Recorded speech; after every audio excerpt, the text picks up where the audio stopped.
आपको खुद खुशी नहीं मिल रही है, स्कूल मंत्री बन गए हो, अपने समाज की रक्षा नहीं कर पा रहे हो, तो सबके समाज की रक्षा क्या करोगे? श्री अखिलेश यादव जी के भोपू बन करके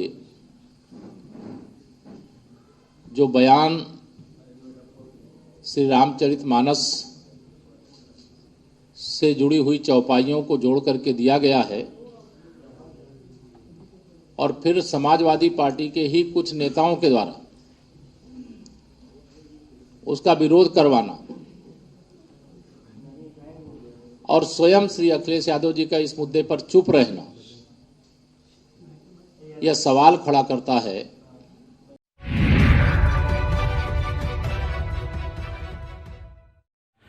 नमस्कार, इन खबर में आपका स्वागत है। राजनीति की गजब की तासीर होती है। बिहार से जो रामचरितमानस का विवाद उठा था, वहां के शिक्षा मंत्री चंद्रशेखर ने तुलसीदास जी द्वारा रचित रामचरितमानस की कुछ चौपाइयों और दोहों को लेकर के विवाद पैदा किया था। उसकी आंच यूपी में भी आ गई है और उसके वाहक बने हैं स्वामी प्रसाद मौर्य, जो कि पहले बसपा में रहे, फिर बीजेपी में गए और इन दिनों समाजवादी पार्टी की शोभा बढ़ा रहे हैं। 2022 के विधानसभा चुनाव से पहले बीजेपी छोड़ करके सपा में गए थे। 85-15 का नारा दिया था और चैलेंज किया था आरपीएन सिंह को, और अपना विधानसभा चुनाव तक नहीं जीत पाए। 85-15 का जो नारा दे रहा हो नेता, वो अपना विधानसभा चुनाव नहीं जीत पाया। अखिलेश यादव ने मजबूरी में उनको एमएलसी बनाया। नेता हैं, बड़बोले हैं, बोल जाते हैं, जो मर्जी आए वही बोल देते हैं। अब उन्होंने जो है रामचरितमानस की चौपाई को लेकर सवाल उठाया, तो समाजवादी पार्टी में अखिलेश यादव मौन धारण कर लिए। चाचा शिवपाल यादव सामने आए, कहे कि हम तो राम और कृष्ण के आदर्शों को मानने वाले हैं, ये उनका निजी विचार है, पार्टी का नहीं। स्वामी प्रसाद मौर्य से पूछा गया तो उन्होंने कहा कि मैं अपने बयान पर कायम हूँ। पत्रकारों ने उन्हें याद दिलाया कि अखिलेश यादव आपके इस बयान से नाराज हैं, तो उन्होंने कहा आपके पास जानकारी होगी, हमारे पास ऐसी कोई जानकारी नहीं है। अब केशव प्रसाद मौर्य जो डिप्टी चीफ मिनिस्टर हैं, वो सामने आए हैं और उन्होंने स्वामी प्रसाद मौर्य को अखिलेश का बता दिया भोंपू, और सीधे सीधे अखिलेश को लपेट लिया इस रामचरितमानस विवाद में कि आप बताइए, भोंपू को आगे करने से काम नहीं चलेगा, आपकी अपनी क्या राय है इस पे। सुनिए क्या कह रहे हैं केशव प्रसाद मौर्य। समाजवादी पार्टी में एक नए नवेले नेता जो कई घाटों का पानी पी करके सपा में गए हैं, जिनकी वहां पर कोई हैसियत भी नहीं है, श्री अखिलेश यादव जी के भोपू बन करके जो बयान श्री रामचरितमानस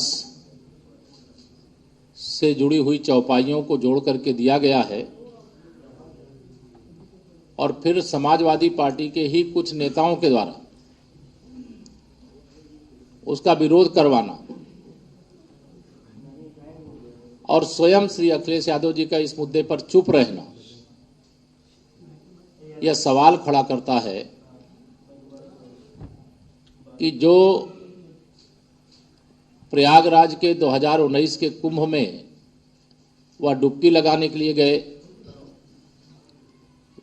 या जो अपने को वह भी यह कहते हुए नहीं थकते हैं कि हम भी भगवान श्री राम के, भगवान श्री कृष्ण के वंशज हैं, और उसके बाद इतना राम भक्तों की भावनाओं को आहत करने वाले बयान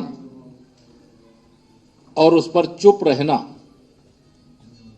यह उत्तर प्रदेश के माहौल को खराब करने का एक असफल प्रयास है। मैं कड़ी आलोचना करता हूं और श्री अखिलेश यादव जी से सीधे इस पर वो पर्दे के पीछे से उत्तर प्रदेश की 25 करोड़ जनता को भ्रमित करने की जगह स्पष्टता से अपनी बात बतावें कि उनका इस पर क्या मत है। डॉक्टर राम मनोहर लोहिया जी के जो विचार हैं उस पर उनका क्या मत है। अयोध्या में श्री राम जन्मभूमि पर जो राम भक्त कार सेवक गए थे, उसके ऊपर जो गोली चलवाई गई, उस पर वह क्या कहना चाहते हैं। श्री रामचरितमानस की चौपाइयों को लेकर के जो सवाल उठाए गए, उस पर वह क्या कहना चाहते हैं, उत्तर प्रदेश की जनता और भारतीय जनता पार्टी जानना चाहती है। दरअसल कहा यह जाता है कि स्वामी प्रसाद मौर्य को बीजेपी में लाने में केशव प्रसाद मौर्य का भी हाथ था, और जब वो जा रहे थे छोड़ के तब इनको लगाया गया था रोकने के लिए।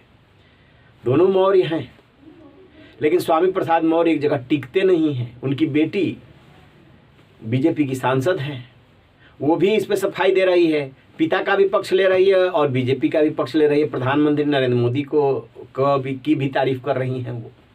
बहरहाल स्वामी प्रसाद मौर्य और केशव प्रसाद मौर्य, अखिलेश यादव, इनमें आपस में कहीं ना कहीं प्रतिद्वंदिता भी रहती है। अखिलेश यादव तो सीधे सीधे केशव मौर्य को अपना उत्तर प्रदेश की राजनीति में प्रतिद्वंदी मानते हैं। स्वामी प्रसाद मौर्य की तो उम्र हो चली है।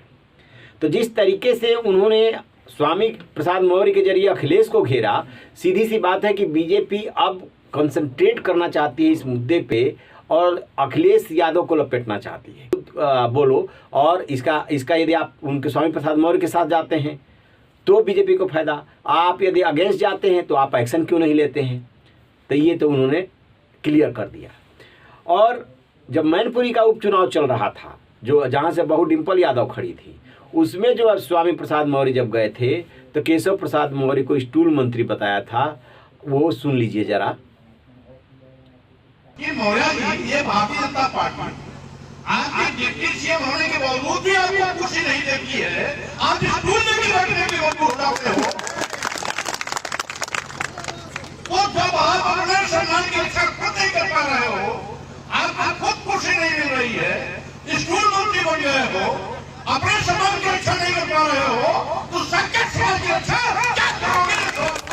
सुन लिया आपने। उसी का आज जवाब एक तरह से ये भी, मतलब उसका भी जवाब इसमें शामिल है कि आप तो अखिलेश यादव के भोंपू हो, घाट घाट का पानी पिए हो, न जाने कहाँ कहाँ हो आए, और समाजवादी पार्टी में कोई हैसियत नहीं है, लिहाजा ध्यान आकर्षित करने के लिए उलूल जुलूल बयान दे रहे हैं। उन्होंने जम करके स्वामी प्रसाद मौर्य की क्लास ली, केशव मौर्य ने। तो मौर्य बनाम मौर्य हो गया, लेकिन निशाने पर रहे अखिलेश यादव। अब अखिलेश यादव मौन व्रत धारण किए हुए हैं अभी तक, चाचा शिवपाल बोल चुके हैं। तो देखना ये है कि अखिलेश यादव खुल करके मैदान में आते हैं या नहीं आते हैं, क्या करते हैं। बीजेपी अखिलेश यादव को लाना चाहती है ताकि जो भी राजनीति हो उसमें उसको फायदा हो, और अखिलेश यादव मौन धारण करके काम चलाना चाहते हैं। लिहाजा केशव प्रसाद मौर्य ने स्वामी प्रसाद मौर्य को बता दिया अखिलेश का भोंपू। अब जवाब का इंतजार रहेगा, जैसे ही अखिलेश यादव या समाजवादी पार्टी की तरफ से जवाब मिलेगा हम आपको बताएंगे। वैसे आपको बता दें कि समाजवादी पार्टी में इसको लेकर के दो राय है, दो ग्रुप एक तरह से बन गए हैं। एक ग्रुप कहता है कि इससे हमारा नुकसान होगा, स्वामी प्रसाद मौर्य का समर्थन नहीं किया जाना चाहिए। दूसरा ग्रुप कह रहा है कि इससे पिछड़ों को साधने में आसानी होगी। अब इसी जो है द्वंद्व में अखिलेश यादव मौन व्रत धारण किए हुए हैं। जब वो मौन व्रत तोड़ेंगे तो फिर हम हाजिर होंगे और आपसे साझा करेंगे। रहिए बेखबर, देखते रहिए इन खबर। Thank you.